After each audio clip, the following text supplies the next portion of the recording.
Good morning. Mark chapter 7. In this chapter and the next, we see Jesus sighing deeply. And I wonder, what made him do that? Was he tired? Was he feeling for the people who were distressed by sickness and Satan? Was he sighing because the 12 disciples just didn't get it and they were his best friends? I don't know. You know what Groucho Marx says about best friends? I mean, people say a dog is a man's best friend, and outside of a dog, a book is a man's best friend. Inside a dog, it's too dark to read. Mark chapter 7. The Pharisees and some of the teachers of the law who had come from Jerusalem gathered around Jesus and saw some of his disciples eating food with hands that were unclean, that is, unwashed. The Pharisees and all the Jews do not eat unless they give their hands a ceremonial washing, holding to the tradition of the elders. When they come from the marketplace, they do not eat unless they wash, and they observe many other traditions, such as the washing of cups, pitchers, and kettles. So the Pharisees and teachers of the law asked Jesus, "Why don't your disciples live according to the tradition of the elders, instead of eating their food with unclean hands?" He replied, "Isaiah was right when he prophesied about you hypocrites, as it is written, 'These people honor me with their lips, but their hearts are far from me. They worship me in vain. Their teachings are but rules taught by men.' You have let go of the commands of God and are holding on to the traditions of men." And he said to them, "You have a fine way of setting aside the commands of God in order to observe your own traditions. For Moses said, 'Honor your father and your mother,' and 'Anyone who curses his father or mother must be put to death.'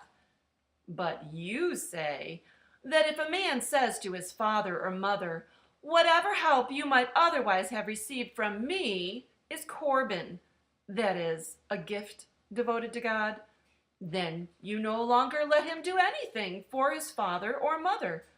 Thus you nullify the word of God by your tradition that you have handed down, and you do many things like that." Again, Jesus called the crowd to him and said, "Listen to me, everyone, and understand this. Nothing outside a man can make him unclean by going into him. Rather, it is what comes out of a man that makes him unclean." After he had left the crowd and entered the house, his disciples asked him about this parable. "Are you so dull?" he asked. "Don't you see that nothing that enters a man from the outside can make him unclean? For it doesn't go into his heart, but into his stomach and then out of his body." In saying this, Jesus declared all foods clean. He went on, "What comes out of a man is what makes him unclean. For from within, out of men's hearts, come evil thoughts, sexual immorality, theft, murder, adultery, greed, malice, deceit, lewdness, envy, slander, arrogance, and folly. All these evils come from inside and make a man unclean." Jesus left that place and went to the vicinity of Tyre. He entered a house and did not want anyone to know it, yet he could not keep his presence secret. In fact, as soon as she heard about him, a woman whose little daughter was possessed by an evil spirit came and fell at his feet. The woman was a Greek, born in Syrian Phoenicia. She begged Jesus to drive the demon out of her daughter. "First, let the children eat all they want," he told her, "for it is not right to take the children's bread and toss it to their dogs." "Yes, Lord," she replied, but even the dogs under the table eat the children's crumbs." Then he told her, "For such a reply you may go. The demon has left your daughter."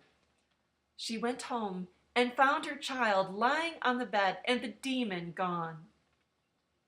Then Jesus left the vicinity of Tyre and went through Sidon, down to the Sea of Galilee, and into the region of the Decapolis. There some people brought to him a man who was deaf and could hardly talk, and they begged him to place his hand on the man. After he took him aside, away from the crowd, Jesus put his fingers into the man's ears. Then he spit and touched the man's tongue. He looked up to heaven and with a deep sigh said to him, "Ephphatha," which means be opened. At this, the man's ears were opened, his tongue was loosened, and he began to speak plainly. Jesus commanded them not to tell anyone, but the more he did so, the more they kept talking about it. People were overwhelmed with amazement. "He has done everything well," they said. "He even makes the deaf hear and the mute speak."